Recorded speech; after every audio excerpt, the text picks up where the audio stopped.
Karena Indonesia baru saja ditetapkan sebagai tuan rumah Piala Dunia Sepak Bola U17, PSSI belum mengumumkan stadion mana saja yang akan digunakan. Namun saat ini sudah ada 6 stadion yang sudah direnovasi yang bisa digunakan sebagai venue Piala Dunia U17 November mendatang.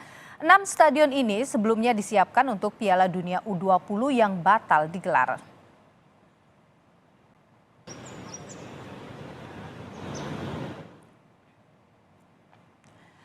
6 stadion yang sudah direnovasi dan diperkirakan akan digunakan sebagai lokasi Piala Dunia U17 adalah Stadion Utama Gelora Bung Karno Jakarta, Stadion Jakabaring Palembang Sumatera Selatan, Stadion Sijalak Harupat Bandung Jawa Barat, Stadion Manahan Solo Jawa Tengah, dan Stadion Gelora Bung Tomo Surabaya Jawa Timur, dan juga Stadion Kapten Iwayan Dipta Bali.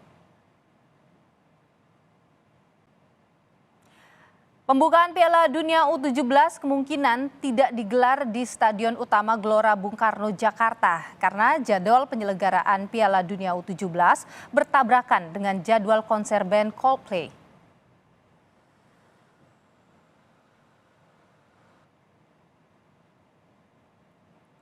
Dari situs pemesanan online GBK, Stadion Utama Gelora Bung Karno sudah ditandai merah atau sudah disewa promotor konser mulai 5 November hingga 17 November 2023. Sementara Piala Dunia U17 dimulai sejak 10 November hingga 2 Desember 2023.